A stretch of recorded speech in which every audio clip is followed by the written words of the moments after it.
circonstance am lu mu laaj suñu dajee yéen dana gën a di bari di gën a régulier parce que askan wi tax ñu jóg di dox a ko wax dañu fas yéene di jàkkaarloog ñoom ci façon bu ne lii ñuy def tey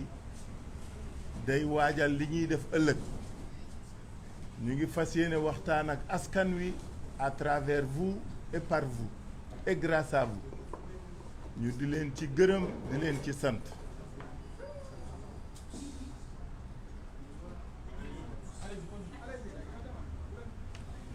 di leen ci gërëm di leen ci sant. Bon, je vais faire l'assistant alors. Voilà, alors.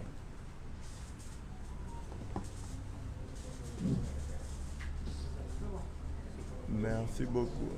Voilà, donc ñu fas yéene waxtaan ak yéen tey ci doxinu jamono parce que réew day toll foo xam ne ku nekk war nga xam sa place ci réew moomu ku nekk war nga natt sa bopp ci li nga xam ne moom nga war def ngir réew moomu ak waa réew moomu jamono jooju nag tekkaaral dafa jaaduwul te fii réew mi tollu ngeen sóor fan yi ñu génn li fi xew doon lu kenn mënul tudd lu kenn mënul qualifier. Je crois que ce qui se passe est tellement énorme que yaakaaroon na ni réew mi mën na dellutu ginnaaw mais du egsi du daanu ba fii dafa du nërmeelu ba fii 2019 avait été un prémisse ñu naan sañuñu ko mais lii xew fii du fi guléet mais tey fii la war yam c'est-à-dire bii nag c'est la dernière forfaiture bu kenn ci ñun warul nangu parce que munoo ni taaru Sénégal doole Sénégal moo doon état la république la wéeru ci ay normes yoo xam ni ñëpp dañu ko ñeewoon mais surtout ñëpp respecté ñu ko depuis quelques années lépp ngi nërmeelu benn par benn moo tax mag ñi nee nañu nañuy teel a jóg bala ñoo lakkale je crois que jóg nañu mais pas suffisamment moo tax bii ñu ni adada ça suffit parce que lii ñu def suñu ko bàyyee je crois que suñu réew la ñuy ñàkk et on ne peut pas laisser certaines personnes parce qu'elles sont à un certain niveau puissent se jouer de notre destin, de notre devenir et de la cohésion de notre nation duñ ko nangu duñ ko seetaan foofu la ñu toll tey du mbirum élection mbirum avenir u réew mi la du mbirum candidat mbirum askan la parce que lii nga xam ne moo fi xew dafa c'est tellement énorme c'est indicible c'est inqualifiable c'est inacceptable moo tax ñu fas yéene waxtaan ak askan wi naam depuis 4-5 jours dégg ngeen ñu ñuy waxtaan ci moyens yu bari mais depuis décision bi génn dañ ni tekk parce que mag ñi dañ naan teey ci ndox lañ ko bëggee wante ci nit la gëne te soo nee tekk rek tekk wan la yoon on s'est approprié cette maxime wolof pour xam fan lañu jëm ak nan lañ fay jëme tey nag jalon yu jëkk yi la moom lañ fas yéene posé ngir ànd ak askan wi ngir nekk ak askan wi ñi xamul le degré de frustration et de souffrance des masses sénégalaises ñoo ngi feccee ko taasu ñoo ngi xaste naan ñële seen bopp leen tax jóg dañu juum seen bopp tax ñuy wax xamuñu ñun askan wi dong ñu ñor fii ñu jëm ak askan wi lañ fiy demee ak suñuy njaboot ak suñuy mbokk ak suñuy xarit ak képp koo xam ni gëm nga ni réew mi fii mu toll war nañu jóg avant que l'irréparable ne se produise moo tax ñu toog tey fas yéene waxtaan ak yéen ci lan lañu fas yéene ëllëg ak jàmm suñu yàlla mayee ñu fekkee ko te tal ko te ñuy ñaan mu may ñu suñu waxtaanu tey nag dañu ko fas yéene def ànd ci ak Ahmed Aïdara monsieur le maire de Guédiawaye ànd ceeg Abbas Fall au nom de Barthélémy Diaz ànd ceeg Maymouna Bousso ànd ceeg Déthié Fall ànd ceeg Ousmane Sonko ak Aïda Mbodj ñoom ak Cheikh Youm ngir waxtaan fi ñu jëme ñi ma mujjee wax sax mën nañu bañ wax parce que tey suñu gan yi ñoo moom parole li am solo mooy fi ñu jëm muy suba nag askan wépp lañ fa soxla dégg naa ñu naan duñu jël suñuy doom jiital leen dégg naa ñu naan suñuy doom bokkuñu ci c'est que dañu ràññeewul suñuy doom suñu ràññoon te xam suñuy doom daañu xam ne ñun ku ciy dem sa njaboot a ngi ànd ak yow di def kenn la ci sa njaboot nekkul ci ginnaaw parce que duñu asaaloo doomi jàmbur mais wax doomi jàmbur sax moo rafetul te jekk parce que même doomu jàmbur sa doom la parce que saa yoo xoolee doomu keneen xool ci moom xool ci sa doom di nga xam ne sa doom la donc c'est impropre naan dañuy yónnee doomu jàmbur yi pour en faire des chairs à canon et à fouet xanaa ñoom la ñu fas yéene rafetul jekkul ñun dañu woote manifestation d'information pacifique pour les citoyennes et les citoyens de ce pays lu fi dóor ak rey fekk def wala fi dañ naan in firo xaw ma na xam ngeen ko yéen xale yi in firo ay nee na ñu ni duma dëmm xam nga gaa ñi seeni pexe dañuy feeñ mais xam nga li ci neex nag mooy gaa yi ku wax rek feeñ te nag ma di leen wax ni nuñ ñu wooyee rek ñu wuyoo ni fuñ ñu woo ñu wuyu fa parce que looloo jot donc maa ngi jox parole ki nga xam ni mooy waa Dakar moo fi nekkal Dakar muy Abbas Fall safarla Déthié pour mu wax déjà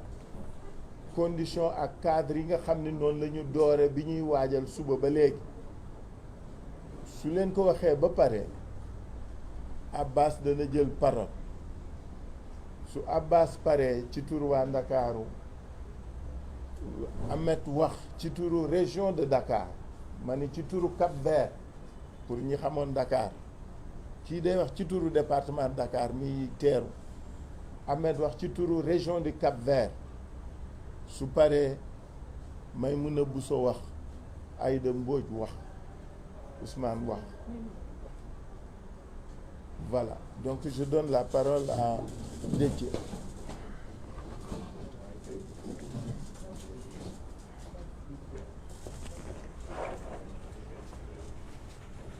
jërëjëf président ñoo ngi nuyu sénégalais yi ñuy déglu yëpp ak yi ñuy seetaan yëpp ku nekk fa nga nekk di ci biir réew ak bitim réew gis ngeen ni manifestation bi biñ ko jàppee boobu fekkegul sax conseil constitutionnel génne sa décision parce que bu fekkoon li ñu bëggoon la ajjuma bële la doon am le vendredi 3 mais bi ñu demee ba kay jib ci lañu préfet jox benn bataaxal wax ñu que ni ci place ba am na ñi nga xam ni ñoom ñoo njëkkoon demandé avant ñun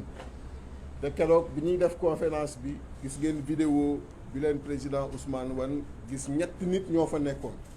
loolu di wane rek ni interdiction bu ñu bëggoon def rek la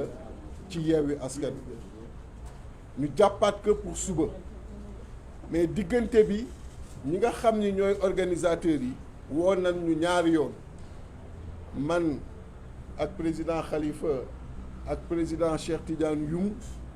le vendredi 3 jour bi conseil constitutionnel waree génne décision à 20h ñoo ngi woon police Médina ñu ñuy déglu di ñu wax lan moo leen tax a jóg ci manifestation bi ngeen jàppaat pour le mercredi 8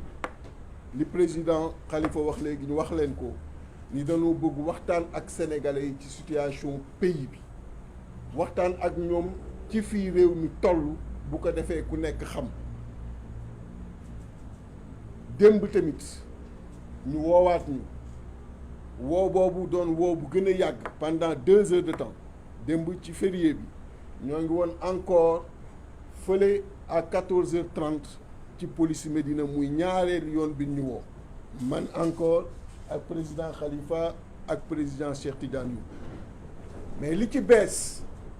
mooy danoo yegsi rek commissaire bi tegal ñu ay vidéo ak ay audio vidéo benn nit bu taxaw yor photo Ousmane Sonko ci ginnaawam di wane ni moom dafa jóg pour violence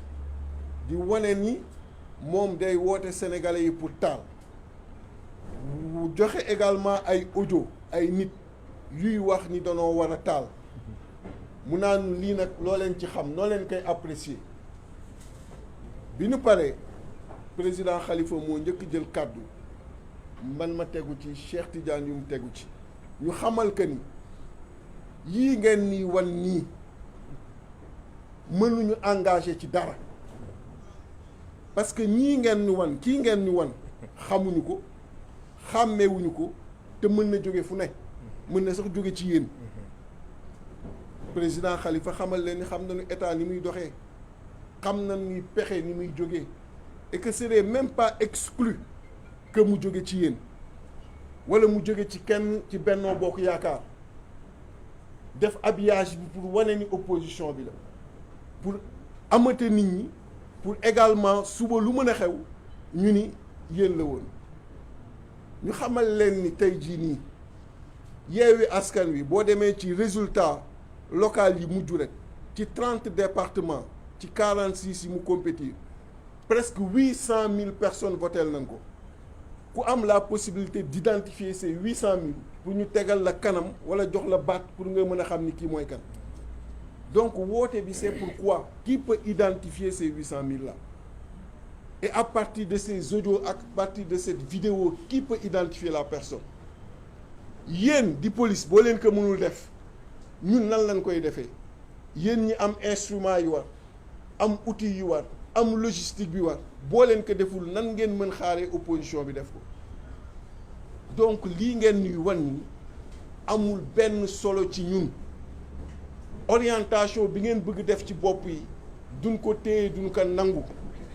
li wér mooy keroog jàppoon nañu manifestation bi ngeen interdire ko on a été très républicain Sénégal yëpp nangul ñu loolu mais li wër également mooy sunu manifestation daan ko def le mercredi bii nu jëm incha allah donc yi ngeen ci bëgg dugal pour tiital nit ñi yi ngeen ci bëgg dugal pour alerter nit ñi mën na ñàkk parce que manifestation boo gis xol bi la ci tax a jóg nga cay demee la ca am nag mënoo ko maîtriser Benno Bokk Yaakaar ci boppam ñu fàttali ko bi ñu paree élection yi ñu duma leen duma yu metti ñuy wër di def seeni ay tournée ci réew mi pour rassembler waat les militants ñoom ci seen bopp am na seen yenn manifestation dans certains départements yi nga xam ni yeggul parce que gars yi dañu saboter manifestation yooyu waxuma laa nag ñun donc ci li ngeen ñi bëgg yóbbu exercice bi ngeen ñi bëgg defloo duñ ko def responsabilité bi ngeen ñi ci bëgg dugal duñ ko gàddu te li wér mooy bu fekkoon na ni am nañu une maîtrise de tout ce qui va se passer duñu ñëw toog fii ci yéen di leen informer bu ñu demee ba ci biir constitution bi ñu dugal ñu leen di informer c'est parce que dafa am cër bi nga xam ne yéen a ko ci moom cër boobu mooy sécuriser la manifestation sécuriser les manifestants sécuriser le pays et foofu la ñu mën yam ak yéen donc loolu xew na fi démb pour wane ni ñoo ngi nekk di def ay montage pour tuumal ay leaders ñoo ngi di def ay montage pour tuumal Yewwi Askan mais Yewwi Askan Wi bu ñuy avancer dañuy avancer de façon droite et directe c'est-à-dire que duñu ki nga xam ni da nga koy wan ginnaaw ñu lay dóor kul bañ bu ñu demee ba loolu des si dañuy jàkkaarloo ak yow c'est pas des lâches c'est un lâche qui agit ainsi c'est un lâche mooy jaar ci ginnaaw nit di ko rendi mais un homme au véritable sens du terme li ngay jël ci dënn nga koy jël parce que da ngay avancer de façon droite donc ñun li ñuy def luñ ci nax nit dina ko xam luñ ci tax a jóg nit dina ko xam et liñ ci tax a jóg wax nañ ko bind nañ ko c'est informer les populations ak un rassemblement pacifique donc ñoom luñ ci def montage rek seen responsabilité la pour tiital nit ñi mais ñuy wax sénégalais yi ni loolu bu mu sonnal kenn bu mu indi jiixi jaaxa ci xelu kenn parce que réew mi ñoo ko moom sénégalais yi ñoo ko moom président Macky Sall moomu ko 7 sages yi moomuñu ko les autorités administratives de la direction générale des élections moomuñu ko Antoine Diome ñàkk jom moomu ko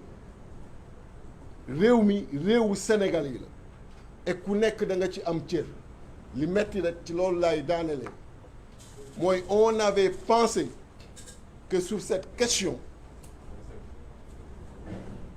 les sages allaient prendre une décision juste et sage et je reste persuadé que n'importe quel autre Sénégalais aurait pris une décision plus sage et plus juste que celle prise dernièrement par les 7 supposés sages qui aujourd'hui ñoom ñoo dugal réew mi ci situation bii mu nekk kon daal di appeler ñëpp à une manifestation à une mobilisation inédite te yëg nañu ni mobilisation bi nit ñaa ngi koy def fu nekk ci biir réew mi ci bitim réew ñu leen di encourager à continuer et président Khalifa l'a dit hier au commissariat lii ngeen di génne dina ko wan ça ne nous engage pas la sécurisation c'est de votre responsabilité et c'est cela qu'on attend de vous je vous remercie. Merci beaucoup. Je donne la parole à Abba Fall.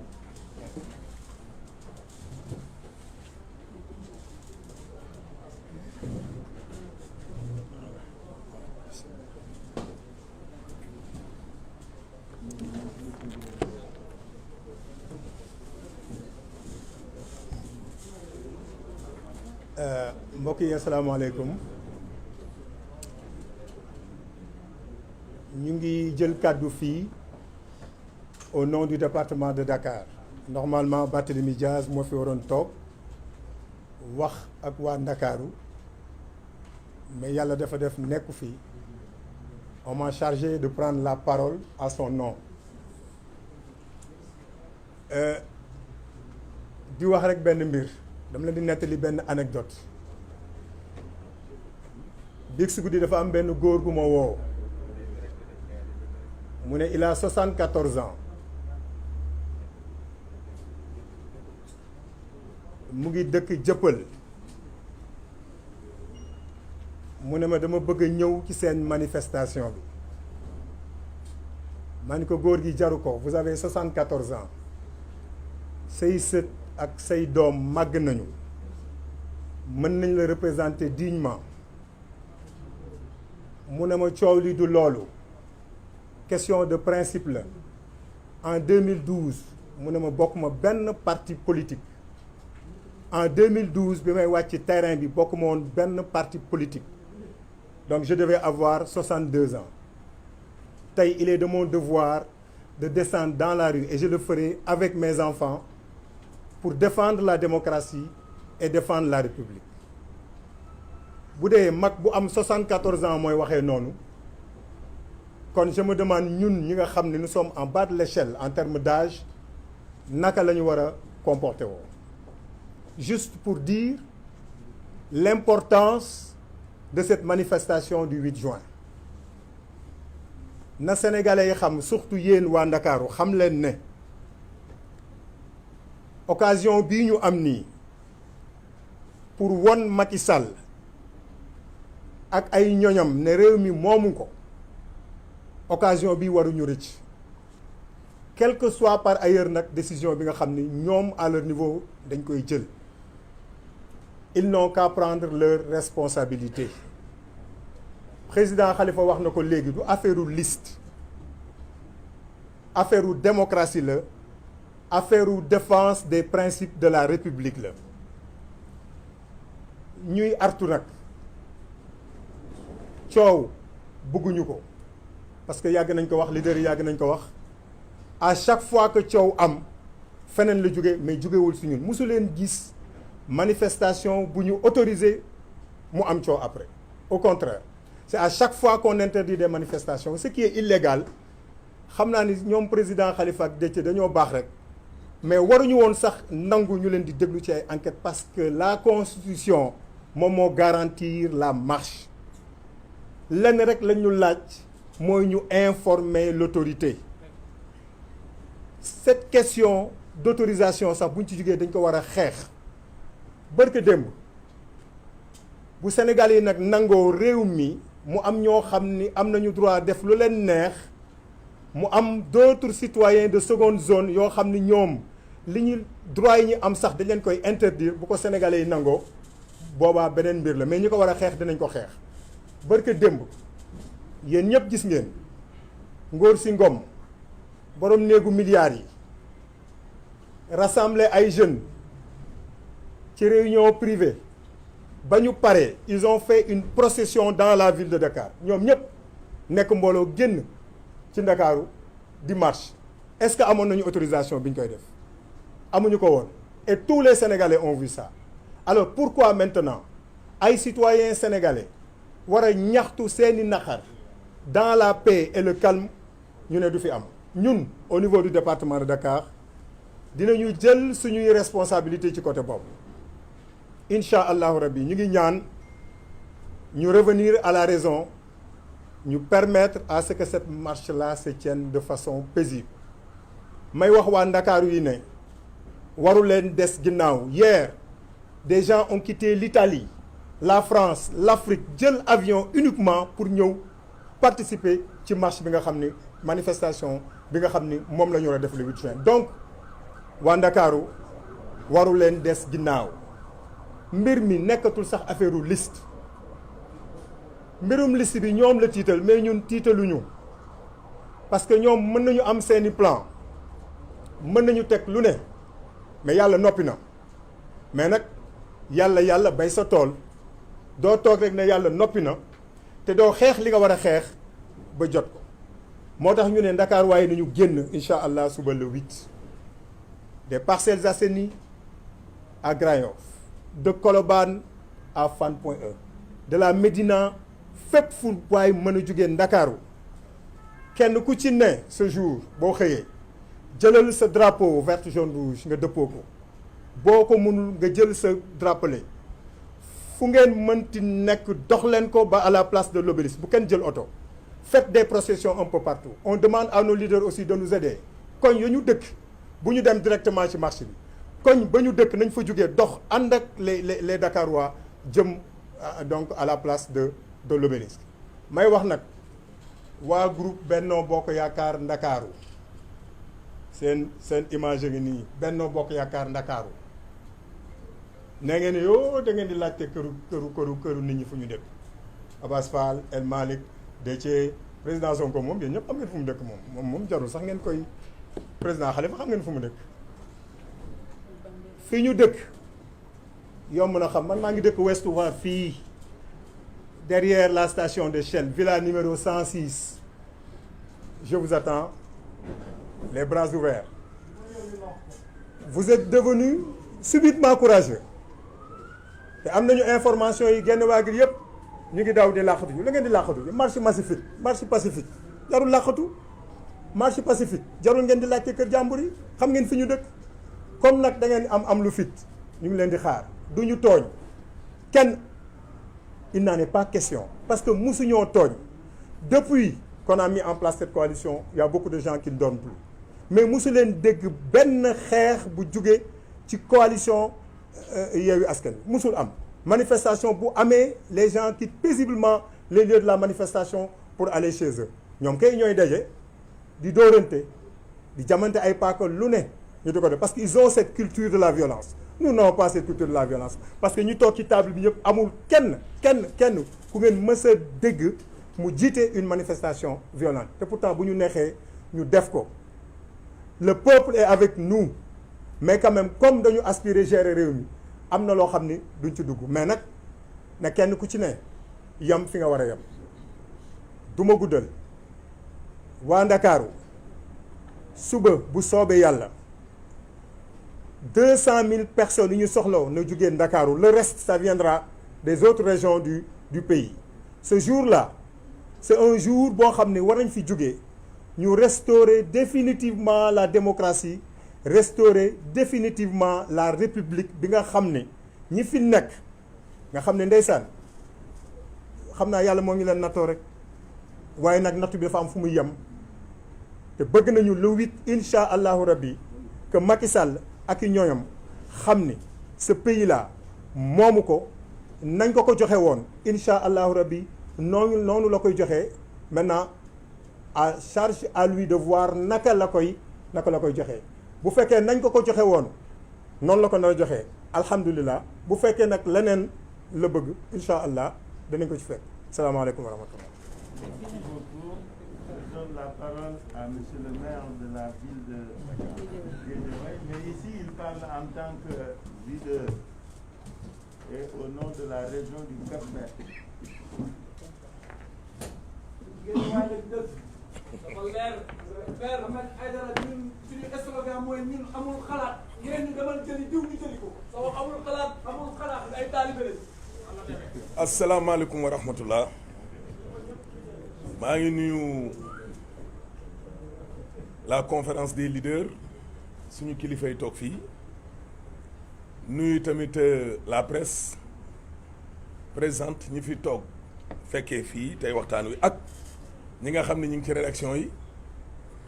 nekk itam samay collègues ci benn côté bi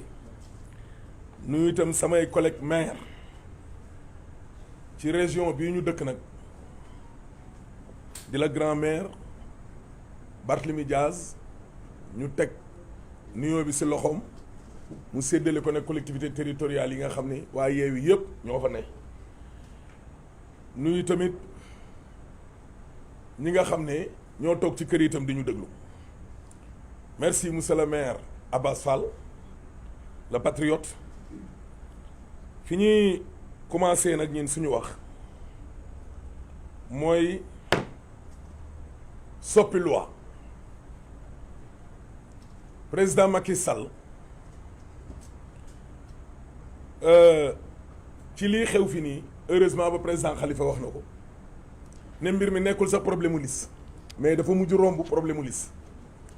mais liste yi tamit mënuñu ko ote mënuñu ko tëb ci wax ji dem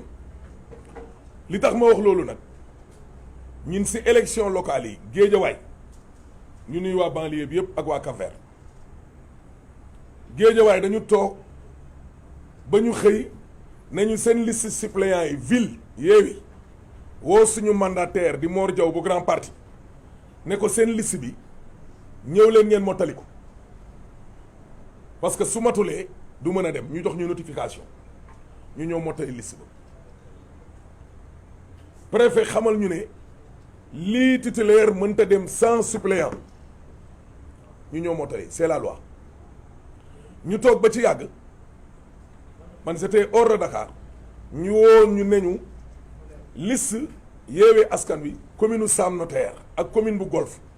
sous-préfet rejeté na ko ma départ daw si ñëpp a dem cour d'appel ñëpp yóbbu seeni préfet ba mu des ñun man Ahmed Aïdara keroog dama ne affaire bi nan la demee waaye Yewwi yi fa nekkoon ñoom Khadija Mahécor nañu dañ fay toog ba guddi le sous-préfet demandé ñu ne ñu dem leen ngeen ñibbi ba suba ngeen ñëw mottali parce que da ngeen fi yàgg ils étaient 6 ñëpp dem ci ëllëg si ñu ñëw ñëpp ñu jox leen possibilité ñu mottali waaye Yewwi ñëw ñu leen yéen toog leen ne man Sam Notaire laay milité fa laa dëkk Golf nag ñoom ki ñu fa toogoon du gagné ñun ñu wax loolu ñu ne ñu yéen doo leen bokk parce que seen suppléants yi amul dem leen toog doo leen mottali te liste yi il faut majoritaire ak suppléants yi il faut lépp mat amul ay bii nii bii lee ma dem ba ci kaw fekk fa le sous-préfet d'ailleurs bi affaire bi jàllee sax la ko Macky Sall yóbbu ginnaaw Tambacounda dañ koo affecté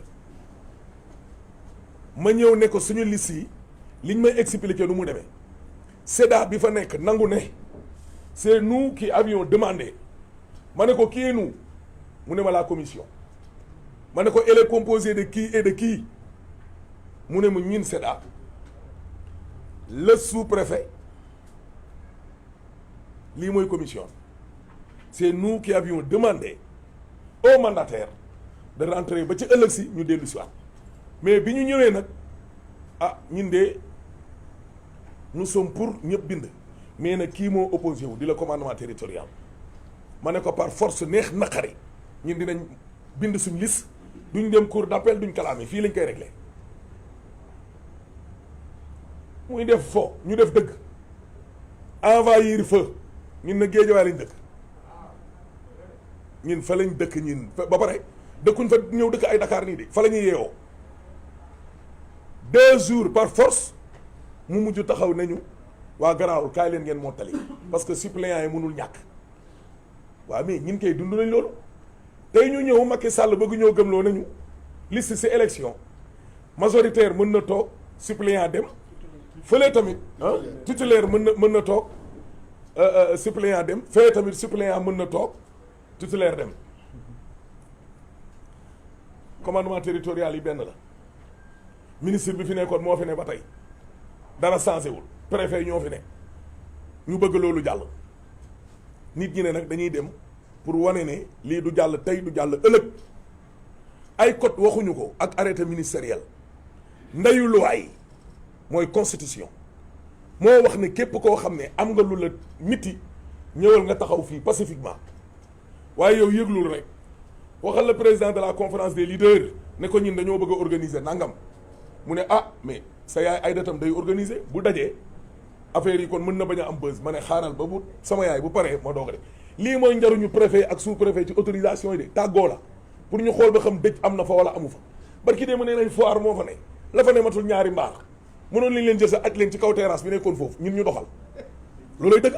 président Sonko génn na fray ñu ne ñu du am cartum réew mi moo ko mayee par force la ñun moom danoo dem avec ou sans autorisation dañuy dem te gis nga Abbas fii yàlla moo fi ne subhaanahu wa taala ñi fi nekk naan ay non boo géré mairie te àndoog état c'est archi faux le peuple est souverain gars yi ay milliards la ñu yor teg ko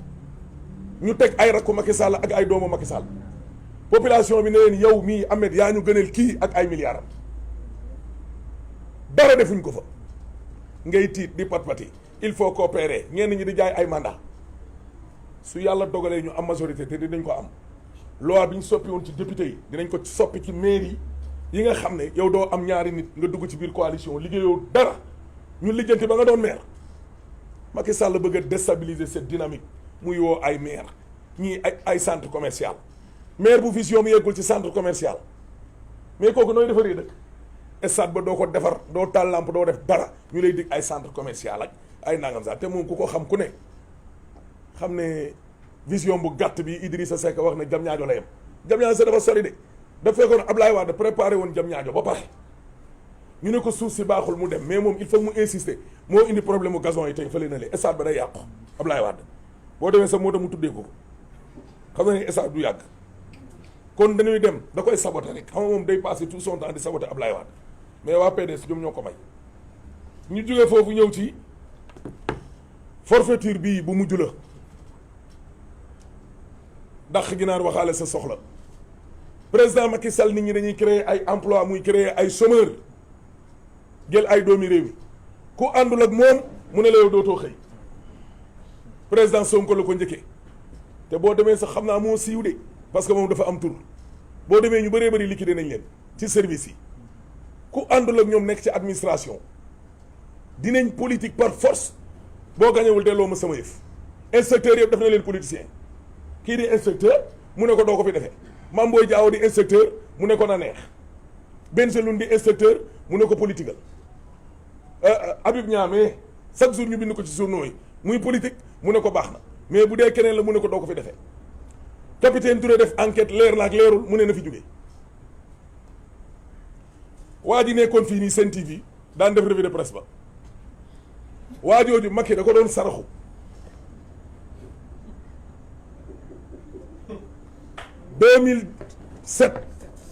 2007 Macky Sall di dugg biir Touba beneen borom musóor boo xam ne tey daa ànd ak moom ne ko doo fi jaar Aïda Mbodj nii ne ko doo ab hélicoptère soo jaarul fii dugg biir Touba ma démissionné mu naan ko waxal ak Ahmed mais di nga booy boobu RFM mais kii mënul ñàkk fii ma démissionné mu may saraxu ma ne ko ba ma am beneen rajo diggante bi xëju fi bul démissionné nekk à l'intérieur du pays c'est ça Macky Sall la mooy ànd tey ak ay nit parce que bokkuma ak moom position wala gis-gis ne waa ji il faut l'éliminer fàtte na yàlla moo tax muy def yi muy def PDS 150 députés lañ ne la doo ko jiite yàlla ne la dinaa def nga jiite 17 millions de sénégalais nga ne ma du ma wax rek ci kanamu caméra yàlla ne kaay ma dénk la askan te sa rakk ci boppam la mbër mi di laal di teg ko ne coowal mars bi jëleewu ci benn leçon day sóob rek taxaw naa non j'ai entendu l'appel de la jeunesse entendrul dara nguuram gi ne ci mbedd mi ci kaw autoroute bi la ko jëmu ju tedd ji fekk jël ko indi ko récupérer ko indi waat ko teg ko ci 16e ne ko toogal mu toog mu joxaat ko sëñ Mountakha yàlla na fi yàgg te wér nguur gaa nga woon ca mbedd ma fii ay ragal newuñu fi ñuy woo nag képp koo xam ne da ngaa dëkk banlieue ñun réunion nañ démb sax publier nañ ko banlieue laa wax képp ku fa dëkk rawatina géejawaay gi ma dëkk demee place de la nation incha allahu rabbi il faut montrer à Macky Sall que réew mi moomu ko te Macky Sall tam ñu ngi koy ñaan mu toog pacifique la parce que moom day dem il paraît que day demaat ci Macron toogal gars yi duñ riir ñëw soxlawuñ marché ci ay cadavre pour jël palais c'est un pouvoir finissant yow sa nguur moo jeex ñi ngi woo ñëpp Mali barki démb bi mu wootee ñëpp a ñëw le mandat de trop boobu moom du ma ci wax parce que comme que moom nee na nii wii nii non man moom dama naan non ñu lay laaj njiitum réew nga war di dëj sa wax kilifa waxam day dëjoo ko sax sa wax ji di naaw ni xob kenn xamul fi mu nekk nii yow foo féete nga naan nii wii nii non dem fële encore naan doyalaguma fii ku faatu même boo amee téeméeri at bàyyi fi ma bët ku dee bàyyi fi ma bët laa la wax na gëm yàlla xam ne nguur goo gis day jeex man de fa ma doon liggéeyee maag waa ji bokkuñu bokk gis-gis politique fuñ ma mës a laajee ne ma ndax yaa ma ànd ma ne ànduma ak moom yeewi laa ne point am mouvement bu ñu naan géejawaay laa bokk point faruma ak moom falaay ne di wax di liggéey un contrat professionnel moo ñu lié bu weeru dee mu fay ma mu dox ma dox point loolu yàlla la ñuy woo sénégalais yépp nag ñuy tiitalaate noonu di wax naan ay xawma seen doom yi dee diine joo fi gis laa la wax pour mu am li mu am tey ba ñun ñu toog fii def suñu jàkka yi kilim ko ba mu sedd guy ay bakkana rot ca Uhud rot ca Badar rot te ñoo ñu gënoon a jege yàlla fop te danoo xare ba dee foofu la réew mi toll Macky Sall mi il faut que nit ñi jóg jàkkaarloog moom di kilifa diine yi wax nañ bay bëgg a dee yaay gis nga ñooñu di wax naan kilifa diine yi nañu wax nañ parce que ñoom ay régulateurs sociaux lañ ba pare léegi-léegi sax dañ lay cax ku ñëw ñu ñaanal la mais xayaar ku dégg séeréer mais koo xam ne yow seer nga dañ lay cax bay bëgg a dee mais dara boo jugee dem delluwaat ca la nga nekkoon ñun daal ñu ngi woo ñëpp ñu ñëw suba le 8 la marche est autorisée nañ ko par la loi ndeyu loi yi moo ne marche bi suba waaw mooy l'info du jour sax comme ça ma joxaale ko Sénégalais yëpp ñu xam ne marche bi autorisé nañ ko pour fu waay nekk nga dox ndànk ñëw place de la nation du am benn problème du am coow ñu ñëw taxaw fa woon Macky Sall ne ko majorité sénégalais yaa ngi nii yow nee nga yow yaay majorité yaa am doole yaay roi des arènes te yow yaay tànn bis bu nekk ñi nga war a bëreel mais kon an sa doole Ablaye Wade de ak lu ko waaye mën a wax bañ ca tolloo danaan jàkk jaay ku mën a noddal Abdou Diouf kasaalika mais yow dépp ba nga toogee ba léegi nee nga yow élection yi ngay dem yëpp yow yaay taamu ñi nga war a demal ñeen ñi sa da ngay teg ak ñoom dil ay opposant ci biir opposition bi nit da ngay saf yàpp wala nga saf jën laa la wax ñin nag ànd ñoo Macky Sall comme ni yenn journalistes yi jëlee position ne ñoom ils soutiennent Macky man de mereew ma leen waaye ni leen ko Macky nangulee nag ba tax ñu yor seen télé ak seen rajo ak seen i quotidien di dóor waaye nañ ko nangul ñi nga xam ne taskatu xabaar lañ te ànduñoo ak Macky ñun ànduñoo ak Macky allahumma salli ala sayyidina Muhammad wa sallam. Je donne la parole à Madame Maïmouna, à la présidente Madame Maïmouna Bousso.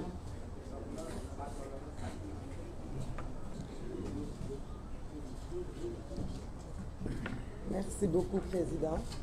asalaamaaleykum maa ngi nuyu presse bi yëpp di nuyu askanu Sénégal di féliciter ñi nga xam ne ñoom ñoo fi jaar léegi ak yëkkati kàddu di wax rek ne ñun dañu woote suba une manifestation pacifique xam naa nag ñëpp ñu ngi xalaat ñu ngi déglu taxawaay ak ay kàddu yi nga xam ne moom la Yewwi Askan Wi war a wax ci li am bu soobee yàlla suba askanu Sénégal ak presse bi di ngeen dégg bu ngeen ñëwee ci bis ba di ngeen jot taxawaayu ak lan mooy yéene yi ak lan mooy décision bi Yewwi Askan Wi am ci li nga xam ne moo fi jot a am bisu tey bi bisu woote la parce que en tant que ay ndaw en tant que ay jigéen en tant que ay citoyen sunu réew bu tolloo fi mu toll dafay laaj ñu taxaw man nag maa ngi sukkandiku ci autorisation madame la présidente Aïda Mbodj di woo bépp jigéen boo xamante ne jigéen nga boo xam ni jigéen bu am taxawaayu jigéenu ndeer yi nga ndax tey bisu talaata la peut-être hasard la peut-être que daf ci tombé mais ci bisu talaata bi ñu sukkandiku woo jigéen ñi donn ci jigéenu ndeer yépp bisu talaata bi ñu tax sukkandiku woo ci jigéen ñi nga xam ne ñoo donn ci jigéenu Aïlou Sitoé Diatta yépp di woo jigéen ñi nga xam ne ñoo donn ci suma maam soxna Jaaratu Laay ndax jigéen bu amoon taxawaay la ak jigéen ñépp ñi nga xam ne jigéenu Sénégal lañu ñuy jigéen ñu am taxawaay li tax ñu leen di woo mooy taxawal sunu askan dafa jot ndax réew dafa am nu ñu ko tëralee Sénégal dafa am ay façon soldat yu ne am na ay soldats yoo xam ne ñoom ñooy ay juge war a doxal yoon war a càmm yoon war a protéger la loi soldats yooyu dañoo nërmeelu dañoo teg loi ci suuf mu am yeneen soldats yoo xam ni ñoo yor kaaraange réew mi soldats yooyu ñu ngi leen di woo ci sunu kaaraange ñun ñëpp askanu Sénégal ak kaaraange ji nga xam ne moo war a am suba am yeneen soldats yoo xam ni soldats yooyu nag ñu ëpp solo mooy soldats yu démocratie soldats yu liberté loolu nag mooy askan bi loolu mooy ñun ñii ndax nag démocratie bii tey ñuy demander suba ci article 8 de la constitution mu may ñu ko mu nekk régime déclaration ñu am sañ-sañ waxuma sax lu ñu doon ay kuréelu politique mais en tant que ay citoyen ñu taxaw bu taxawaay laajee ñu taxaw bu ko fekkente ne Sénégal da koo mat ñu woote pacifiquement buñ doon wootee di dajaloo di saafante joxante loxo rek sax am nañ ci sañ-sañ attentuma nag ba ñuy woote ci lu jëm ci démocratie te woote boobu nag di loo xam ni ñun du ñun ñoo ko taxawal du ñun ñoo ko créé dañu ko fi fekk président Macky Sall fekk ko fi 2011 ñëpp ay kàddoom mu ngi fii ñu koy déglu vaar yaa ngi ci presse bi ba muy woote ba mu naan na nit ñi taxaw ba mu naan na nit ñi sàmm démocratie ba mu naan na nit ñi sàmm liberté egg foo xamante ne sax ñun ñii duñu fa egg ndax lu tax duñu fa egg mooy dañoo jàpp ni réew mi fi mu toll fi mu xas ba li mu xas ba dépassé duñ ci dellu ginnaaw dañoo jàpp ni démocratie Sénégal tey toll na noo xamante ne buñ ko yokkul kenn du nangu lu ko wàññi donc loolu moo waral ñun tey bisu suba bi ñu oote ko moo tax bisu suba bi itam ñu war cee dem moo tax bi suba bi ñu war cee taxaw parce que nag réew dafa am luy tax mu jëm ëllëg tey ñun ñëpp ñu ngi ragal ñenn ci ñun ñi nga xam ni xëy na xamuñu soleil taxawaayu démocratie ndax gis nga boo nee mën naa lijjanti sama xëy mën naa lijjanti sama bopp mën naa làqatu dafa nekk nga nekk ci réew mu am démocratie parce que réew mu amul démocratie jàmm du fa am te nag réew yi ñu wër yëpp boo gisee tey ñu déséquilibré wu ñàkk démocratie moom moo tax kon suñu démocratie bii bu ñu nangu kenn koo xamante daf ñu koy salfaañeel loolu moo tax suba bépp sénégalais foo mën a ne bu fekkente ne yow jàpp nga ni réew mi fi mu toll nii démocratie bi dafa dellu ginnaaw da ngaa war a ñëw ci manifestation boobu mais bépp patriote boo xamante ne jàpp nga ni am nga yaakaar ci Yewwi Askan Wi te bëgg nga xam lan mooy seen taxawaayu ëllëg boo ñëwee ci manifestation bi di nga fa am réponse yu war mais itam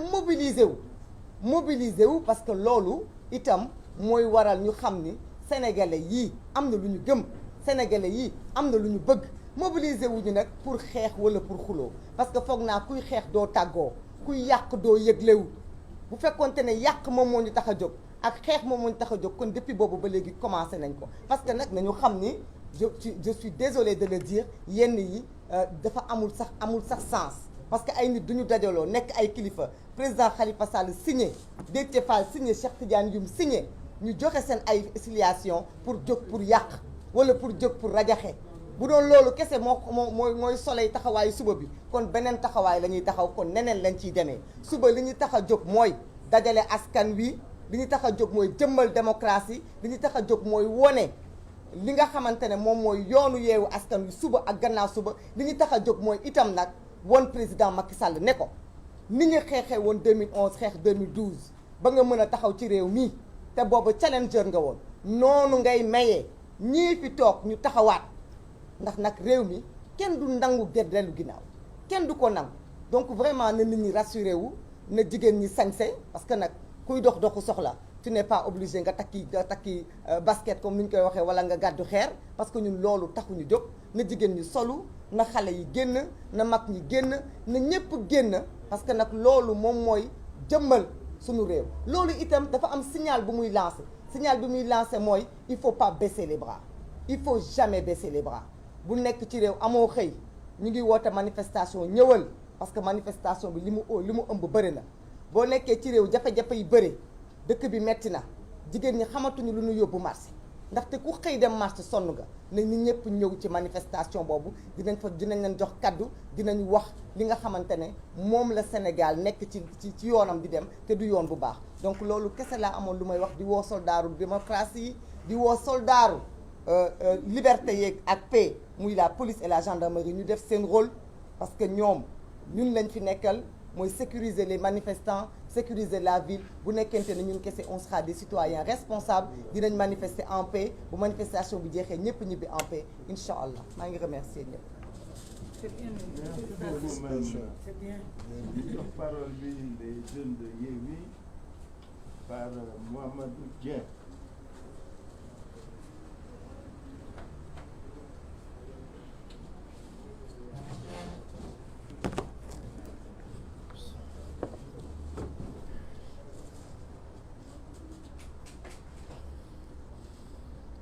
Assalamualaikum. Mesdames et messieurs de la presse nationale et internationale. Notre pays, le Sénégal, est en train d'être agressé ou même est en train de subir l'une des plus violentes agressions de sa démocratie avec comme chef d'orchestre le président de la République Macky Sall et son ministre, le ministre de l'Intérieur, Antoine Félix Diome. Et à ce titre, je bëgg a wax ak sama moroomu jeunes yi ñu xam ni dafa am suñu maam Seydina Seydi Cheikh Ahmed Tidiane Sy Al Maktoum dafa ni à chaque jeunesse sa responsabilité, soit elle l'assume, soit elle la fuit, demain l'histoire nous jugera. Et donc à cette jeunesse, je leur dis, amoon na fi visite général de Gaulle bu mu ñëwee au Sénégal en 1958, il y avait des jeunes ñu taxaw et qui ont réclamé l'indépendance au Sénégal. Ces jeunes-là ne doivent pas être plus dignes que nous. En 1963, bu ñu jàpp suñu président suñu maam Mamadou Dia amoon na jeunes yu fi taxawoon. Ils ne doivent pas être plus dignes que nous. 1983, 1988, ba mu abattre ci code consensuel du feu juge Kéba Mbaye. Et sax foofu dama fay taxaw tuuti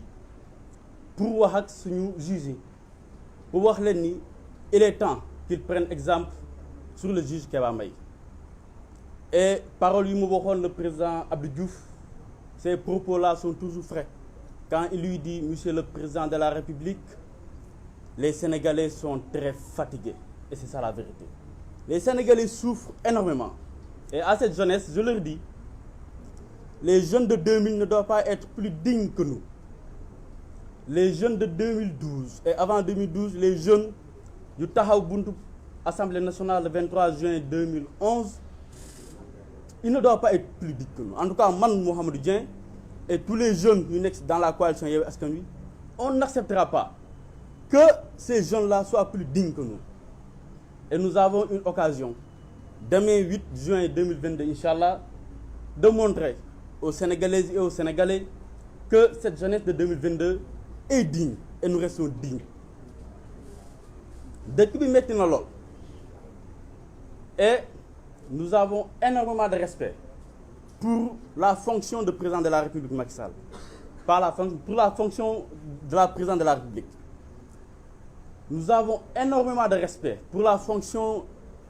de ministre de l'Intérieur. Mais nous aimerons dire à ceux-là qui occupent respectivement la fonction de président de la République, à savoir M. Macky Sall, et la fonction du ministère de l'Intérieur, à savoir Antoine Félix Diome. Car nous sommes en direct. C'est un long processus. Le vendredi passé, déposé au nous initié un alibi. Avec ou sans autorisation, la manifestation se tiendra. Pas seulement pour la coalition Yewwi Askan Wi, pas seulement pour les listes. Il faut que ça soit très clair. Parce que la philosophie, les principes et le leitmotiv de la coalition Yewwi Askan Wi transcendent les obédiences politiques. Dëkk bi dafa metti lool. Maa ngi daje ak benn maire la fa passé day jaay nambe mu ne ma sama doom kilo ñebe bu mu doon jëndee 600 maa ngi koy jëndee léegi 1400 francs. May wax ak benn pa jaaykatu xar la ma yow di waxaale ak moom mu jox ma prix bu metti ma ne ko mais pap lu tax xar chéré nii mu ne ma mu liimal ma tous les intrants yu dem ci xar lépp a doublé lépp. Il nous impose des mesures d'austérité te ba léegi jeunes yi dama seetaan laay waxal gisoo leen fu le président de la République Macky Sall jëlee dogal pour wàññi parc automobile am gisoo leen fu mu jëlee dogal pour wàññi salaire ministre yi gisoo leen fu mu jëlee dogal pour wàññi per diem yi gisoo leen fu mu jëlee dogal pour dissoudre des institutions. En 2013-2012 amoon na fi inondation il a dissous le Sénat. Il y a actuellement problème yu gën a métti inondation te am na fi institution yu gën a ñàkk solo Sénat laalu ko tout simplement parce que dafa bëgg a caser ay nit ñam. Donc je dis à cette jeunesse là ak fu ñu munti bokk qui qu'il soit et où qu'il soit ñu ngi leen ñi tàllal loxo di leen wax ni demain incha allahu rabbi nañu ñëw ci manifestation pacifique bi ñu solu comme ni ko sama doyen monsieur le maire Abbas Sall waxee yor suñuy drapeau vert jaune rouge jubli ku ci nekk place de l'Obélisque ñu bañ a sax jël oto nañu dox dem ba place de l'Obélisque nekk ak ànd ak suñuy leader ànd ak ñoom ñu délivrer le message bu ñu bëgg a délivrer askanu Sénégal. Le mandataire national Déthié Fall wax na ko et on a également eu beaucoup d'échos qu'il y a une certaine jeunesse d'un certain pouvoir yu nekk di jéem a orchestrer des tentatives de sabotage de notre manifestation de demain. Nous sommes assez responsables. Les jeunes, nous sommes des jeunes assez responsables et les leaders sont des leaders très responsables. Et c'est pour ce cas-là que nous avons appelé à une manifestation pacifique. Et donc il revient à l'autorité publique d'encadrer cette manifestation là pour que dérive bu am rek dérive bu am ñoom la parce que xam nañ ko identifier nañ leen te ñoom ak seeni autorité seeni DG ñoo nekk di orchestrer loolu pour ñëw yàq suñu manifestation et donc naturellement mejjum kanam borom moo koy fajal boppam ku ñu xoos ñu xuri la voilà bëggoon daanale di wax la jeunesse l'histoire nous donne rendez-vous et on n'a pas le droit de faillir face à l'histoire jërë ngeen jëf. Très bien. Félicitations. Félicitations. Parole à Ibrahima Thiam. Toujours des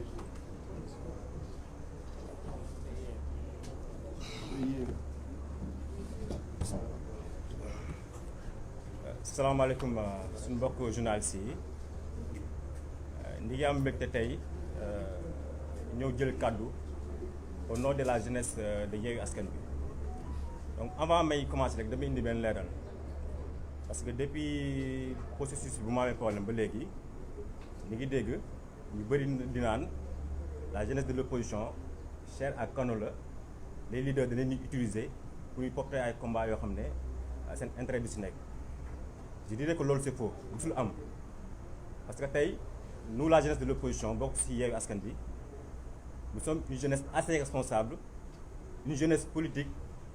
qui suit l'actualité qui porte le combat de la démocratie depuis presque 5 ans mun naa ne c'est presque 10 ans ay jeunes ñu ngi ci opposition bi kenn du leen dégg nu toj kenn du leen dégg nu saaga kenn du leen dégg nu poser ay actes yoo xam ne c'est des actes yoo xam ne c'est pas responsable man mi di wax ak sama xarit bi fi jógee léegi Mohamed Dieng ak yeneen jeunes on a été investi ci liste yi su nekkul liste nationale ñu ngi ci liste départementale yi ak ci liste de suppléants yi donc kon loolu ñuy wax amul sànq Mohamed wax na ko tudd na la jeunesse politique de l'opposition depuis 1960 ba léegi benn exemple rek laa joxe événement mars yi passé 14 jeunes deewoon nañ fukk ak ñeenti jeunes suñu moomu jeunes sont tombés pour la lutte de la démocratie au Sénégal jeunesse boobu mën na koy tàmm di wax fépp fu muy wax ils sont pas plus méritants que nous ñun nag pourquoi ñu jël kàddu gi tey ñeenti mbir la on appelle à la jeunesse politique et à la jeunesse de manière générale du Sénégal di ko commencer ci étudiants yi ci commerçants yi ci bépp acteur socio-économique boo xam ne yaa ngi soucié wu pour Sénégal bu neex lenn laa indi comme précision ñun suñu combat yëpp ak suñu marche pacifique yu ñu mës a def yëpp ñu ngi jot ay provocation d'ailleurs sax dama koy fi wax si ay xibaar jot nañ ni kii di Bamba Fall mi ngi recruter ay nervi pour attaquer nous donc lenn rek laa koy tontu si loolu ak même commissaire Keita ex-commissaire Keita mi ngi préparer ay tentatives de sabotage suñu marche pacifique bu suba ñun nag on a assez d'expérience politique ñun provocation taxuñu jug suba li tax ñu jug mooy on a un message à délivrer aux Sénégalais on a un signal à monter au président Macky Sall mu nekk président boo xam ne il n'a jamais eu de politique de jeunesse depuis mu nekk ci bopp réew ba tey vision pour la jeunesse zéro il a fait un échec total par rapport à la politique de l'emploi des jeunes ba tey musul inquiété wu ci jeunesse bi musul jël des politiques yoo xam ne à part di leen woo ay conférence à part di leen dikk yoo xam ne musu ko gëm tout ce qui l'intéresse mooy xool nan la téye le pouvoir te moom su amoon gëm yàlla dëgg dina jox respect ak considération à la jeunesse aux étudiants ak tous les jeunes sénégalais parce que jeunes yi noo ko faloon en 2012 loolu xam na ko bu baax ba tey jeunes yi la ñu ko toroxal par rapport à sa politique par rapport à sa stratégie ñu nag kon ñu ko waxee tout à l'heure rek suba incha allah c'est la fête de la démocratie ñu ñëpp génn à partir de 9h sol les couleurs nationales du pays génn accompagner nos leaders aller comme retour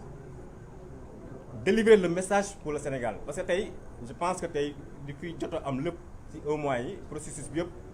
ngeen presse bi yëg ko suñu mandataire national mi ngi nii bépp processus depuis ci dépôt liste yi ci parrainage yi ci correction yi lépp il a partagé ça à la presse donc tey nekk nu fi tey pour ñëwaat ci sur les investitures wala sur le problème de liste li ñu indi tey mooy woo Sénégal yi suba c'est la fête de la démocratie na ñëpp xëy na ñëpp jug surtout la jeunesse dem ànd ak suñu leader di gunge leen suñu paree nu nettoyer la place de la nation comme ni ñu ko tàmm defee képp ku ñu provoqué képp ku ñu saaga bu ñu tombé dans le piège en tout cas loolu lañ fi doon comme message à la jeunesse di ñaan rek yàlla yóbbu ñu si jàmm lépp lu tax ñu koy xeex par rapport à la démocratie suñu leader yi tey porté ko ñu nekk des références très responsables yàlla na suñu borom may na ko ñu réussir ko ba 2024 incha allah kii nekk fii di rey démocratie Sénégal mu jugee fii keneen ñëw fii incha allah jërëjëf. Ibrahima Thiam, je suis membre de la jeunesse de Yewwi Askan Wi, président national aussi de la jeunesse patriotique du Sénégal. Merci. Je donne la parole à Cheikh Tidiane. C'est pas la peine. Bon, d'accord. Alors, je donne la parole à Ousmane Sonko.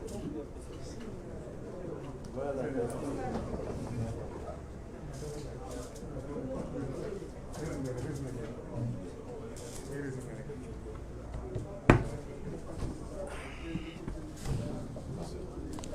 mbokk yi salaamaaleykum. Il n'était pas prévu que ñu jël kàddu gi ci daje bi waaye dinañ ci ndigalu président Khalifa Babacar Sall ak conférence des leaders nañ ci sànni ay baat yu gàtt di wax sénégalais yi nii woote gi ñu woote la ci jubluwaay bu njëkk mooy waxtaan ak sénégalais yi. ndax président Khalifa Sall wax na ko léegi bi ñu defee seen forfaiture ba léegi déggu leen conférence des leaders Yewwi Askan Wi addu ci boobu ba léegi ñi ngi waxtaan ña ngay apprécier li nga xam ne moo juddoo ci waxtaan googu la ñu am yéene ëllëg partager ak sénégalais yi. loolu di objectif bu njëkk te jàpp naa ni objectif bu am solo la fas yéene waxtaan ak sénégalais it ci li nga xam ne mooy jafe-jafe yu réew mi tollu te mun naa ne jafe-jafe yooyu daanaka fukki at yu wees dara dañu ci day yokk rek waaye wàññeekuwul moo xam li jëm ci dund bi ndax barki démb rek ni ko honorable député Aïda Mbodj di waxee bis bi mu defee forfaiture am ci suñu liste defe naa mooy samedi ci suba bés boobu ci 10 heures la yokk njëgu carburant bi essence bi te yokkute googu ci kanam lay jëm loolu yëpp nañ ci waxtaan nag ëllëg bëgguma ci dugg ci détails yi dinañ waxtaan ci situation wu droit yi ak liberté yi ndax képp koo xam ne nee nga d'accord ak Macky Sall moo xam ci léppam wala ci lenn ci ni muy doxalee da nga xam ni cible nga ci Macky Sall Cheikh Omar Diagne mi mu jàpp ci ay caaxaan yu kenn xamul ne ko rëpp ci kaso bi symbole la ci ndax ñépp ñi tax xaw ne d'accord ñoo moom ci agenda LGBT bi nañu xam ni tey ñi ngi ci viseuram moom ak ñi ko ngemb ci bitim réew. noonu la nekkee ci beneen ak beneen gis ngeen ni ku fi nekkoon activiste ci juróomi at yi weesu fexe nañ ba am luñ la tiiñal pour mun la créer le dossier kon bu nit ñi jàpp ni acteur politique yi rek la concerné c'est-à-dire démocratie la Macky Sall bëgg a faagagal ci réew mi ci ban anam parce que suñuy wax dictature nit ñi dañuy gis image yu yenn réew yi nga xam ne parti politique amu fa char de combat yaa ngi fi ku génn wax dara ñu duma la tëj la déedéet loolu mooy dictature bu flagrante bu gën a boo xam ne dafa fës mais dictature bëri na ay xeet fekk fu réew mi fu mu tolloon ci démocratie te ay conquête ak ay xeex ñoo ko andi ba foofu nga delloo ko gannaaw ba tey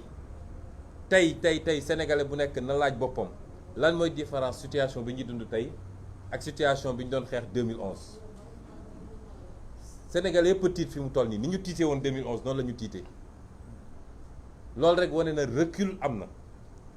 te fu recul démocratie am rek avancée dictature am na fa parce que ñaar yooyu nii la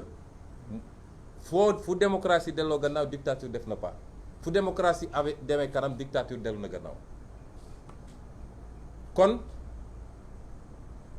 yooyu yëpp lañu fas yéene ak crise multisectorielle bi ci njàng mi ci paj mi ak ci yeneen ak yeneen loolu lañ ne dinañ ko dajale moom ñépp nag waxtaanee kook Sénégalais yi ëllëg bu soobee yàlla ñu bëgg a wax Sénégalais yi nag ni au-delà de tout li commencé tey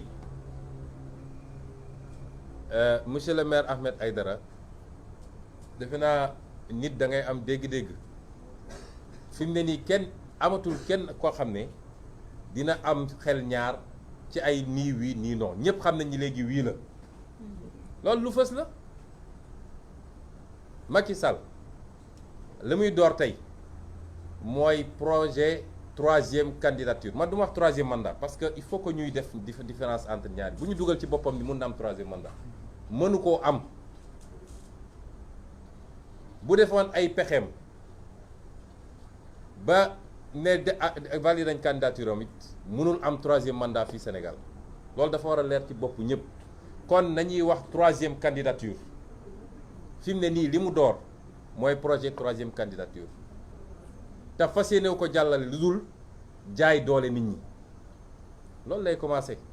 ma bëgg a wax nag ni bu dee sàggan nañu ba ëllëg manifestation amul nañu xam ni 18 mois yi di ñëw manifestation dootul am Sénégal noonu la simple moom day làmb de bu nooyee du koo xam ne am na xel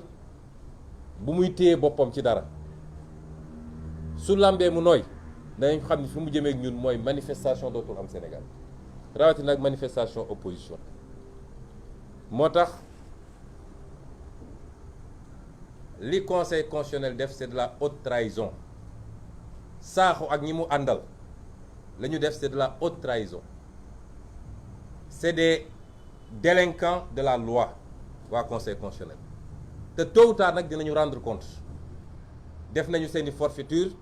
dem laqatu barricade wu ñu jox leen ay garde corps jox leen ay avantages yu dul jeex jarul ñuy laqatu kenn du leen song kenn du leen dóor kenn du leen attaqué waaye tôt ou tard ils rendront compte devant cette loi qu'ils étaient censés servir et dire devant ce droit qu'ils étaient censés dire professeur Ngouda Mboup dafa wax keroog ni Saddam Hussein keroog biñ koy exécuté dañ ko exécuté ndoo en même temps que au magistrat boo xam ne dañ ko àtte ci anam googu yéen a ngi gis li xew actuellement Tunisie parce que magistrat yi ay nit lañu il faut ñu delloo seen xel duñu lenn lu dul nit buy lekk ceebu jën di naan ataaya li tax ñu mën leen naw mooy li ñu bokk ñun ñëpp te ñu voté ko muy loi de constitution ne leen yéen a ko war a appliquer ñu appliquer ko ni ñu ko war a appliquer bis bu ñu ko teggee fii amatuñu suñu respect monsieur le président de l'union des magistrats génn fii mbër di wax naan day menacer nit ñi amatu leen suñu respect parce que respecté wu leen ñu parce que respect dafa war a mutuel dégg naa nag gannaaw bi Pape Ousmane Sakho defee Pape Omar Sakho defee heureusement que Ousmane sax new ci bi mu defee njombeem ba pare dégg naa Serigne Bassirou Gueye lay waajal fi mu ne nii pour mu dem valider la forfaiture de 2024 magistrat yi laa bëgg a waxal delloo seen xel du ngeen yàlla du ngeen yonent ay nit kese ngeen mënuñu saa yu Sénégal nekkee ci guuta benn magistrat lay doon bu dee procureur benn magistrat lay doon bu dee doyen des juges wala groupe magistrat lay doon bu dee conseil constitutionnel wala cour suprême boo leen dajalewoon ñoom ñëpp matuñu fukk saa su réew mi waree tàkk ñoo koy taal est-ce que loolu mën nañ ko continuer nangu au nom de quoi des avantages yi leen Macky Sall di jox ñu wax leen ko nag c'est pas une menace c'est une promesse tôt ou tard ils rendront compte de ces forfaitures ñuy wax sénégalais nag nii gis nga ñun nitu jàmm lañu nitu jàmm mooy doxale ni ñu doxale ñu tooñ la ba ñëpp àdduna yëpp gis ni tooñ nañ la mu ne fang nga ne sànniwuma xeer dóoruma ay fetal yoruñu ko sax doxuma jëm pale waaye dinaa dajale sénégalais yëpp ñu waxtaan nag te waxtaan boobu dina leen ci gaaral tam lan mooy doon agenda bi ci at yi di ci weer yi di ñëw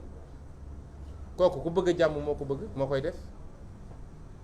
musuñu ñoo gis manifestation bu ñu autorisé problème am fi amul saa yu problème amee manifestation bu ñu autorisé wul la te moyens yi ngay déployer pour ne da ngay tere manifestation am moyens yi nga soxla pour encadrer manifestation tollul noonu tollu ko kon manipulation yi ñuy def dem monter seeni vidéo ñëw naan waaw kii li mu wax yow mii di policier boo gisee vidéo demal jëli kooku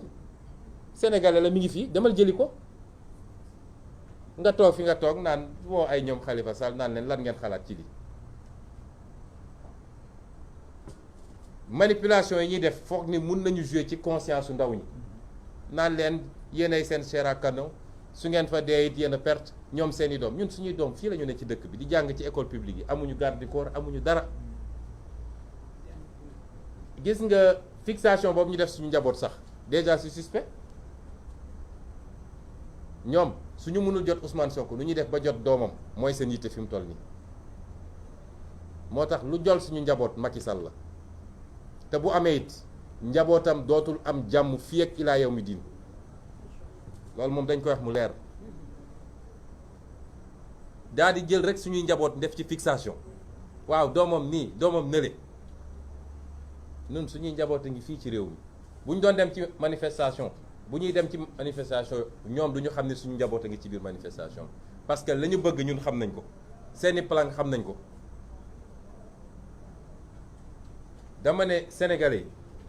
yi gis nga kuy def sacrifice ba bëgg ko wut rek la ñuy laaj Sénégalais yi bëriwul de ñii toog fii ñooy def sacrifice chaque jour nag di risquer seen bakkan di risquer la prison lu ne ñu dégg ko subaak ngoon guddeeg bëccëg di ko teg seen ndodd seeni njaboot di dégg loolu sacrifice daf koo mën a ëpp lan moo tax ñu koy def alal moo tax ñu koy def ñun soxla lu ñu dara nguur man de nekk naa député ba jóge fa weer wu dee 400 000 francs laa doon fayeeku li ci des yëpp dama koo joxe nekk naa maire 1 franc du ma ko jël du salaire du carburant du dara ñun soxlawuñu dara ci politique bi jaamu yàlla lañ ci ut ñun servir notre peuple ñun duñu ñoom de ñoom ñi dajji kees yi yor ay milliards jël seeni doom ñi ngi diggante Dubaï Canada ak feneen ak feneen ñun suñu doom a ngi fii bokkuñu ak ñoom ñi sàcc xaalisu réew mi rawale seeni doom kon su dee ñun ñi ngi def sacrifice yu toll noonu démb sama waajur bu jigéen daf ma woo ne ma dellu seegoo Ziguinchor ma ne ko tant que manifestation bu weesul du ma ñëw mu ne ma tey ngaa dellu si ndax li may dégg dalul sama xel ma ne ko yaay gis nga mercredi bu soobee yàlla ñett yi moo mun a am daañ ñu bàyyi ñu dem def suñu manifestation ci jàmm ñibbisi si jàmm réew mi continuer doo xam wala nañu xëy jàpp ñu ñun ñëpp te bu boobaa ñoo ko war a gérer wala ñu def pexe bu ëpp loolu it waaye bu ci munti am rek man ci ñiy jiitu laa ciy bokk parce que duma leader boo xam ne day woote ba pare dem làqatu ji mu tegal ma ci ni léeg-léeg de xoolu yaay mooy wax waaye li nga wax yëpp dëgg la yàlla na leen yàlla aar kon ñun dañoo am njaboot am ay wayjur la ñuy dégg suba ba ngoon jar rek ñu koy teg suñu ndodd doy na ci souffrir waxuma laa ñu naan ay voilà dañoo bëgg a utiliser ni ñun suñuy xeex jeunes yi ñoo tax yéen jeunes yi yéen a tax ñuy xeex parce que Sénégal mën na baax ba jaaxal ñëpp waaye du mus a baax ak Macky Sall ndax jaay na réew mi loolu nañ ci dellu si ëllëg jaay na réew mi jaay na ko tubaab yi jaay na ko naar yi jaay na ko turc yi jaay na ko chinois yi ñun moomatuñu dara ci réew mi ce travail de réappropriation de notre souveraineté mooy projet Yewwi Askan Wi du leneen kon bu leen kenn essayer jouer seen conscience génn leen massivement ñu daje place de l'Obélisque yow cadre de banque bi yow haut fonctionnaire bi yow taximan bi yow commerçant bi amul ku ñu bàyyi génn leen parce que c'est l'avenir du Sénégal qui est en jeu bu ngeen ñëwee ba foofu nag la ñu bëgg a waxtaan ak yéen dinañ leen ko wax parce que dañu ne loolu ci cadre bu spécial occasion bu spécial dañ koy waxtaan ak yéen lii mooy woote 8 juin bi ñuy araftu nag Macky Sall xam nga yi ñuy def ni yëfu xale la di def ay capture d'image naan adresse Sonko ngi nii adresse Déthié ngi nii man sama kër ñëpp a ko xam comme nee nañu ñoom léegi xam nga ku jóg doo mus a dégg ñu ne Benno Bokk Yaakaar day def manifestation nga dégg opposition bi ne damay def contre manifestation musoo ko dégg suñu yoon newul ci ñoom il ne nous intéresse pas d'ailleurs jaru ko ndax ñoom ñooy reyante seen biir fu ñu daje bu ñu paree séddoo xaalis bi ñu sàcc ci réew mi paaka yi génn jaas yi génn kooku jarul ngay dem ci ko musudoo dégg ñu ne Benno Bokk Yaakaar day def manifestation opposition bi ne day def contre manifestation musoo dégg ñu ne ñoom dañuy def manifestation opposition bi recruter ay nervi pour dem ne dañuy xeex ak ñoom musul am du ma bugguma wax mbër parce que bugguma tooñ une profession waaw bugguma wax mbër parce que bugguma tooñ une profession ndax mbër yi la ci ëpp li ma gëm mooy ñu yeewu lañ ñu conscient lañ te xam nañ seen bopp waaye nervi yi ñuy recruter di leen essayer armé naan leen dem leen daal ci mosoo dégg opposition recruter ay nervi amul nit boo amee sa kattan am sa formation nit jël la ne la yaa may aar mun nga dem defi loolu garde du corps waaye jël la ne la demal dal ci kaw diw demal attaquer manifestation diw ñi ñàkk bopp weesuwul loolu te ku ko def nag na nga xam ni sa bakkan a ngi ci xottu gerte parce que personne ne peut résister à un peuple bu dee force de l'ordre ak li ñu yor ci gànnaay ak lépp bu peuple jógee ba jóg ñoom ñoo ko mënalul kuñ fi ndax ba ne la yow demal attaquer xamal ni yow yaa ngi tayle sa bopp ndax fa nga dëkk fa nga nekk nit ñi dañ fa régler seen problème ak yow kon ñi ngi woowaat ñëpp réew mi dafa toll à un moment extrêmement grave Macky Sall gannaaw bi mu lajjaat di gën a firndeel lajjam mooy réew bu nekk en guerre nga xam ne tey bombardé nañu immeuble yëpp ba réew ma dara taxawutu fa ci réew googu lay dem di saraxu ne leen jox leen ma blé jox leen ma maïs moom 10 ans yi lan la def ba ñu am ba lan la liggéey pour ñu am blé am maïs fii ci réew mi tey ku fi yoroon poulailler mënatoo am aliment parce que blé bi Ukraine la doon jóge wala kii bi maïs bi moom lan la def ci 10 ans yooyu tey mu jël avion dem di lambar-lambari dem gis Poutine naan ko dimbale ma nga bàyyi port bi ndax ñu am ñebbe ñàkk jom weesuwul loolu c'est ça qui est en jeu actuellement na Sénégalais yeewu ñun fitna taxu ñoo jóg waaye kenn mënul tere ñu mener les combats qu'on doit mener pour ce pays guerre psychologique bi ñuy joué nag mënul jàll kon te li ci topp it foofu lay daane bii pas dañu ne rassemblement bi ndakaaru la waaye la résistance doit se faire sur tout le territoire national loolu moom nañ ci dugal seen bopp Matam ba Ziguinchor ndakaaru ba Tamba diaspora bi lépp résistance bi foofu lay demee duñ leen may jàmm duñ leen may fu ñu nooyee parce que may ñu jàmm may ñu fu ñu nooyee loolu laa bëggoon daaneel ñu ngi leen gërëm ñu ngi leen di sant.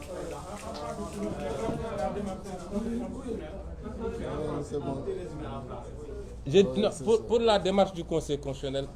on y reviendra largement demain. Mais je veux dire que nous mettons en garde le Conseil constitutionnel. Ces 7 messieurs et dames, pompeusement appelés sages, j'ai toujours dit que, et ça je le dis depuis 5 ans, revoyez mes vidéos, il y a des choses qu'on ne peut plus admettre dans ce pays. Au nom de l'exercice d'une profession, on se permet de piétiner la loi, de piétiner la Constitution et de mettre le pays en insécurité. Ce qui se passe actuellement, c'est la responsabilité de 7 personnes, 8 personnes, qui sont tous des magistrats. Parce que le ministre de l'Intérieur est magistrat. C'est la responsabilité de 8 personnes. Et à chaque fois que le pays est dans ces situations de tension, c'est le Conseil constitutionnel, c'est la Cour suprême, c'est la DG. Est-ce que cela c'est normal? Moins de 10 personnes qui tiennent tout un pays en otage pour les avantages qu'on leur donne. Aujourd'hui, ils sont barricadés chez eux, gardés par le GIGN, gardés par la BIP, gardés. C'est pas la peine. Personne ne va les attaquer. Personne. Mais qu'ils comprennent que tôt ou tard, ils rendront compte de leur irresponsabilité devant cette même loi qu'ils étaient censés dire et qu'ils n'ont pas dite, devant cette même constitution qu'ils ont piétinée et violée, ils rendront compte. Parce que ce qu'ils ont fait, c'est une violation flagrante de la loi. Parce que Macky Sall prolonge l'âge de la retraite, parce que Macky Sall donne des dessous de table, parce que Macky Sall donne des... Il faut aller voir le train de vie de ces gens-là. Allez voir le train de vie de ces gens. Ce n'est pas un salaire de fonctionnaire qui le donne. Et au nom de cela, ils sont prêts à tout faire et à mettre ce pays en péril et en danger. Ça ne peut pas continuer. Et c'est valable de manière générale. La justice de ce pays, c'est la première grande réforme qu'il faudra faire. Il n'y a plus de justice dans ce pays. Cette justice fait mal au pays. Elle se fait mal à elle-même. Parce que tous les magistrats sérieux, compétents, aujourd'hui souffrent des actes posés par une petite minorité, un groupuscule de magistrats que Macky Sall a choisi et trié sur le volet. À chaque fois qu'on est dans ces situations, c'est un procureur qui est à la base. À chaque fois qu'on est dans une situation, c'est un doyen des juges qui est à la base. À chaque fois qu'on est dans une situation, c'est la Cour suprême ou le Conseil constitutionnel. Est-ce que cela est normal? Jusqu'à quand on va supporter ça? Et c'est pourquoi j'ai dit tantôt que les gens rendront compte des actes qu'ils posent. Ça ne peut pas se faire aussi facilement. Les rumeurs disent que c'est, puisque Pape Omar Sakho doit aller à la retraite dans quelques semaines au plus tard, après avoir fait ses forfaitures et probablement avoir été bien récompensé par Macky Sall, que c'est Serigne Bassirou Gueye, l'autre catastrophe de la magistrature, qui est préposé pour le remplacer et qui va avoir la mission de valider, à côté de Antoine Diome, le projet de troisième mandat. Ils nous trouveront en face. C'est simple comme bonjour. Il reste à Macky Sall 18 mois à la tête de ce pays. J'allais dire même 16 mois. Après Macky Sall, les gens doivent comprendre qu'ils rendront compte. Et ce ne sont pas des menaces, c'est des promesses fermes. Ils rendront compte des actes qu'ils ont posés. Qu'ils soient hauts fonctionnaires, qu'ils soient magistrats, tous les gens qui poseront des actes délibérément politiques, qui n'ont rien à voir avec la loi, auront à rendre compte des agissements qu'ils ont eus. Parce que ce qui va se passer, s'il y a débordement, c'est la responsabilité de ces 7 personnes